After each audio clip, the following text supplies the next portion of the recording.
러시아 우크라이나의 전쟁이 수개월간 이어지면서 방위산업에 대한 관심은 나날이 뜨거워지고 있습니다. 이러한 시대적 흐름 속에서 한국 방산은 전 세계적으로 주목받으며 눈부신 발전을 이룩하고 있습니다. 그만큼 몇몇 국가의 견제도 심심찮게 보이고 있는데요. 특히나 일본은 지속적으로 한국의 방위산업을 방해해왔습니다. 한국의 방위산업을 방해하는 것에 열을 올리던 일본. 정작 자국의 방위산업은 엄청난 위기에 직면해 있다고 합니다. 당장 전쟁이 나면 몇 주도 못 버틸 정도로 심각한 상황이라고 하는데 자세한 내용 알아보도록 하겠습니다. 지난 7월 27일 폴란드 국방부는 FA-50 경전투기를 비롯해 K9 자주포와 K2 전차의 1기까지 한국산 방산 무기를 대량으로 구매하는 계약을 체결했습니다. FA-50 경전투기의 경우 내년 중반까지 12대를 인도받기로 했으며 추가적으로 총 48대를 구매하기로 했습니다. K9 자주포는 올해 안에 48문을 구매하고 2024년부터 순차적으로 나머지 600문을 도입할 예정입니다. K2 전차 또한 올해 180대를 도입하기로 했으며 나머지 800대를 2026년부터 폴란드 현지에서 생산하기로 했습니다. 이렇게 폴란드 정부가 구매한 한국산 방산 무기는 무려 10조 원에 달합니다. 폴란드 정부의 한국산 무기 대량 구매는 전 세계인의 이목을 끌며 한국 방산에 대한 관심을 드높였습니다. 일본의 상황은 정반대입니다. 방위산업의 발전을 위해 애쓰고 있으나 지지부진한 성적으로 한국에 전혀 못 미치는 수준에 머물고 있습니다.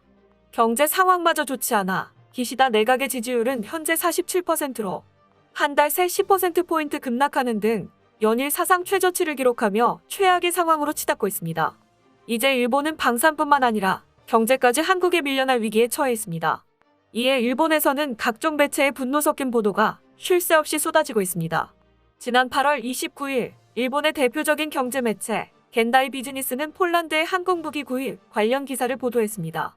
폴란드가 한국산 무기를 폭풍 구매한 이유와 너무 위험해진 일본 방위산업이란 제목으로 최근 폴란드가 한국산 방산 무기를 폭풍 구매하고 나선 것은 특별한 이유가 있는 만큼 일본 정부가 이를 터부시하고 한국에 함부로 맞섰다간 이제껏 경험한 적 없는 엄청난 재앙을 맞게 될 것이다며 대대적으로 보도한 것이죠. 겐다이 비즈니스는 수출 규모가 폭발적으로 늘어나고 있는 한국 방위산업이 러시아의 우크라이나 침공을 계기로 인류 성장세가 더욱 폭등하고 있으며 한국 무기와 군수물자 총수출액이 지난해 7억 달러를 기록함으로써 10년 전보다 배 이상 성장했다고 밝혔습니다. 이번 폴란드와의 계약으로 한국의 무기 수출이 더욱 가속화될 것은 불을 보듯 뻔하다며 러시아의 우크라이나 침공이 한국에게 큰 비즈니스 기회를 안겨주고 있는 것과 다름없다고 매우 큰 부러움을 드러냈습니다. 폴란드 정부가 한국의 방산을 선택한 이유는 두 나라가 역사적으로 깊은 동질감과 유대감을 갖고 있기 때문이라고 소개했는데요. 폴란드는 외세에 의해 남북으로 분단될 수밖에 없었던 한국처럼 독일과 소련에 의해 국토가 양분되는 시련을 겪었습니다. 분단의 아픔을 가진 두 나라는 그러한 시련을 두 번 다시 반복하지 않기 위해 더욱 방위산업에 집착할 수밖에 없었습니다. 폴란드 정부가 역사적 동질성만으로 한국산 무기를 선택한 것은 아닙니다. 한국 방산을 선택한 또 다른 이유는 한국산 무기가 나토 표준에 가장 적합하기 때문입니다. 한국산 무기는 폴란드를 비롯한 중부 유럽 국가들의 나토 표준 전략 자산 확충이라는 니즈를 충족시킬 수 있습니다. 한국의 FA-50 경전투기는 T-50 훈련기에서 파행된 것으로 미국 로키드 마틴사의 F-16 전투기를 기본 베이스로 하고 있습니다. 그로 인해 FA-50으로 훈련할 경우 F-16 전투기에도 빠르게 적응할 수 있는 장점이 있으며 폴란드 정부의 도입 기준을 충분히 충족할 수 있는 것이죠. 최근 폴란드는 러시아의 위협으로 곤란한 상황에 놓여 있는데 그러한 상황의 해결책으로 뛰어난 기술력을 가진 한국 방산을 선택했습니다. 폴란드 국방부 장관은 한국 방산 기업과의 계약 체결식에서 우리는 우크라이나에서 일어나고 있는 일에 대해 배웠다. 러시아가 어떻게 공격해오고 있는가. 장갑 부대와 포병이 중요하다며 이 같은 입장을 확실히 밝혔습니다. K9 자주포는 세계 최고의 성능을 갖고 있다 평가받고 있습니다. K9 자주포의 최고 속도는 시속 67km, 최대 사거리는 40km에 달합니다. 또한 자동화되어 있어 155mm 곡사포를 1분에 6에서 8발이나 발사할 수 있습니다. K9 자주포는 실전에서도 엄청난 성과를 거뒀는데요. 지난 2010년 북한의 연평도 포격 도발 당시 K9 자주포가 북한군의 도발 원점을 완전히 초토화시켰습니다. 반면 K9에 탑승했던 한국군은 아무런 인명피해도 입지 않아 뛰어난 기술력을 증명했습니다.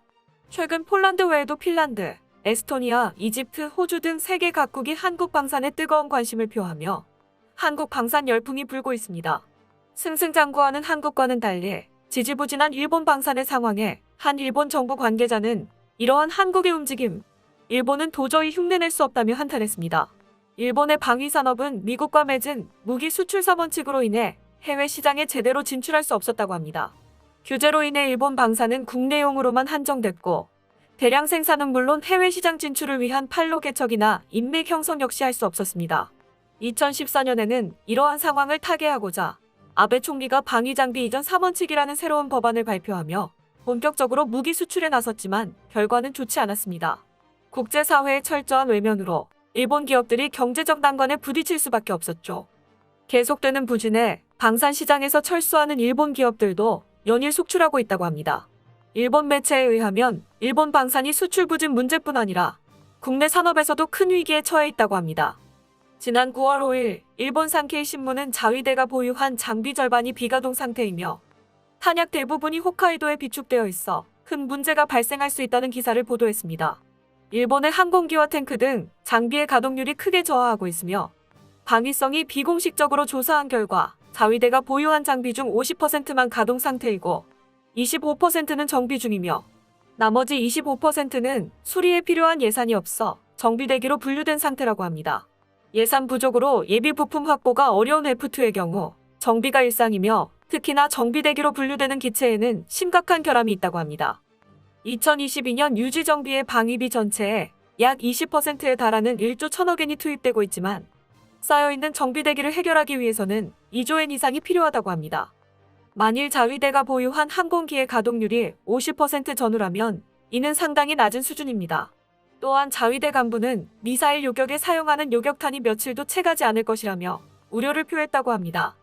탄약 비축의 70%가 냉전 시대 그대로 홋카이도에 보관되어 있기 때문에 중국의 위협에 놓인 규슈와 오키나와에 보관되어 있는 탄약은 전체의 10% 이하에 불과하다고 하죠. 자위대가 보유한 수송선은 그 수가 제한적이기 때문에 유사시 홋카이도의 탄약을 규슈나 오키나와로 수송하는 것에도 제한이 있을 수밖에 없습니다. 상황이 이렇다 보니 미군의 증원까지 몇 주간 견디자는 목표조차 달성할 수 없을 것이라 걱정을 표했습니다. 이렇게 한국과는 정반대의 길을 걷고 있는 일본 방산.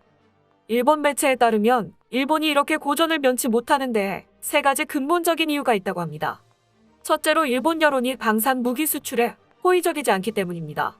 일본은 2차 세계대전을 일으킨 전범 국가이기 때문에 일본 정부가 방위산업을 육성시키려 해도 일본 여론이 매서운 비판을 쏟아냈던 것이죠. 둘째로 일본의 방위산업은 대량 생산체제를 갖추지 못했기 때문입니다. 대량 생산이 안 되기 때문에 방산 무기 생산 비용이 한국에 비해 훨씬 높을 수밖에 없습니다. 가격 경쟁력 면에서 훨씬 앞서 있으며 기술력마저 좋은 한국을 따라잡는 것은 불가능에 가깝습니다. 셋째로 2차 세계대전을 일으킨 일본이 방위산업을 육성하는 것에 대해 미국 정부가 견제하고 있기 때문입니다. 과거 미국 정부는 병뚜껑론을 앞세워 미국의 방위산업을 보호하려고 했기 때문에 일본 정부가 섣불리 방산 무기를 개발할 수 없었습니다. 현재도 미국 정부는 일본의 방산 무기 개발을 예의주시하고 있어 일본의 방위산업은 여전히 살얼음판을 걷고 있습니다. 일본 매체의 이러한 보도를 통해 한국 방위산업이 마침내 2차 세계대전을 일으킨 일본을 압도하고도 남을 만큼 발전했으며 일본에서조차 이러한 현실을 인정하고 있음을 알 수 있습니다.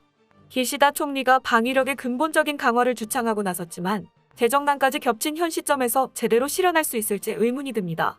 필리핀이 대뜸 한국의 KF-21 전투기 구매자로 나서며 한국 방산이 또 한 번 전 세계인의 주목을 받고 있습니다. 필리핀 뉴스통신과 인도네시아 방산 매체인 에어스페이스 리뷰 등 복수의 외신은 9월 5일 필리핀 공군이 한국의 KF-21 보람의 전투기에 관심을 보이고 있다고 보도했습니다.